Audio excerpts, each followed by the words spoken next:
یہ چوڑیوں کے اسٹال لگتے ہیں، زیادہ تر بے حیائی کے لیے اسٹال لگاتے ہیں.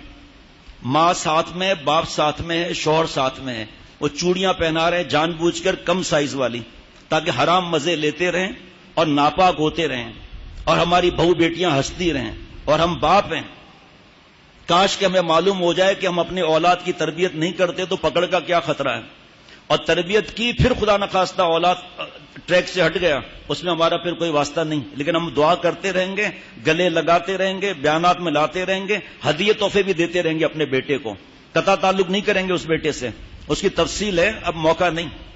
چوڑیوں کے اسٹال، اور ہماری بیٹیاں وہاں جا کے کھڑی ہوئی ہیں، ہنس رہی ہیں دانت پاڑ کر، برقع نہیں ہے بھی تو کیا ہو گیا، اور وہ حرام مزے لے رہا ہے جان بوجھ کے. وہ بھی ہنس رہی ہیں کیونکہ حرام مزہ آ رہا ہے نا ہاتھ کو ٹچ ہونے میں. آپ صلی اللہ تعالی علیہ وسلم نے ساری زندگی کسی نامحرم کو ٹچ تک نہیں کیا. ابھی میں انشاءاللہ حدیث پاک پڑھ کے بھی سناتا ہوں. جب میڈیا پر بکواس کرتے ہیں کہ ہاتھ نہ ملانا آپ صلی اللہ علیہ وسلم کی نعوذ باللہ عادت تھی، ابے جاہل، جو آپ صلی اللہ علیہ وسلم نے کام نہیں کیا وہ کرنا ہی نہیں ہے. وہ یہ کہنا کہ آپ صلی اللہ علیہ وسلم برا لگتا تھا اس لیے وہ ہاتھ نہیں ملاتے تھے، تو تجھے برا نہیں لگتا. مثال بتا رہا ہوں، میں تو حدیث پاک کی بات کروں گا، عقلی بات نہیں کروں گا، لیکن عقلی بات یہاں کر رہا ہوں کہ نبی صلی اللہ علیہ وسلم تو برا لگے، تو کیا کھلا سانڈ ہے؟ جیسے آپ صلی اللہ علیہ وسلم نے فرمایا کہ سب سے پہلے میں اٹھوں گا، میرے بعد ابو بکر، پھر عمر رضی اللہ تعالی عنہما، پھر سب سے پہلے میں جنت البقیع والوں کی شفاعت کروں گا، پھر مکہ شریف جنت المعلا والوں کی شفاعت کروں گا، پھر طائف کی، پھر سارے دنیا کی. اللہ تعالیٰ کی وحی نہیں آئی کہ محبوب صلی اللہ تعالی علیہ وسلم آپ نے میرے شہر کو بعد میں رکھا، اپنے شہر کو پہلے رکھا. اس کا مطلب اللہ تعالیٰ کو یہ بات پسند ہے. تو آپ صلی اللہ علیہ وسلم کسی چیز کا منع نہ فرمائیں، لیکن نہ بھی کریں، یہ بھی مسئلہ بن جاتا ہے. جاہلوں کو کیا پتا، پی ایچ ڈی کی ڈگری یہودی سے لے کر میڈیا پر آ کر بیٹھ گئے، اور جو وہ بولتا جائے کہ پردہ نہیں ہے تو پردہ نہیں ہے. قرآن پاک کی آیتیں، اس سے پوچھو نا یہ آیتیں ملے گا کون اس سے، اور کیوں ملے گا کسی سے؟ I am busy. اور اگر مل بھی لیے، انہوں نے یہ بتا بھی دیا کہ یہ قرآن پاک کی آیتیں پردے کے، تو کھلا سانڈ ہے، پردے کے خلاف بولتا ہے. کہ تم اس مقام پر نہیں ہو جس میں مقام پر ہوں، میں اس کو جتنا سمجھتا ہوں تو نہیں سمجھتا. کبھی نہیں مانیں گے. میں جا رہا تھا دبئی سے بیان کر کے ابو ظہبی جا رہا تھا، تو کئی کلومیٹر جب ہم آگے نکل گئے تو دائیں بائیں اتنے بڑے بڑے بلڈنگیں، اتنے ولاس اور لگ رہا تھا خالی ہیں. تو میں نے پوچھا بھائی یہ کیا ہے؟ کہ یہ ایک صاحب ہیں، ان کے یہ ولاس اور فلیٹ ہیں خالی ہیں.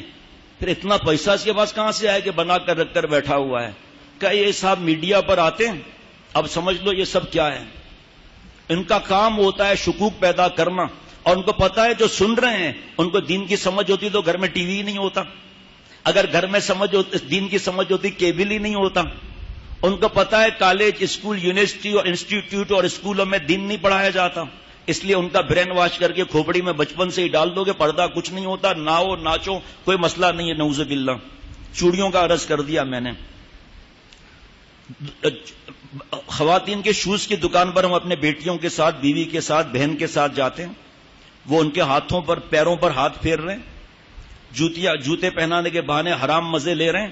یہ جو توبہ کرتے ہیں نا، وہ جو اپنے باتیں بتاتے ہیں، وہ پھر میں آگے کرتا ہوں، یہ کسی اخبار کی خبریں نہیں ہیں. اور آپ الحمدللہ حضرت کا یہ غلام، حضرت کے درگاہ بھنگی، سنی سنائی باتیں نہیں بتاتا.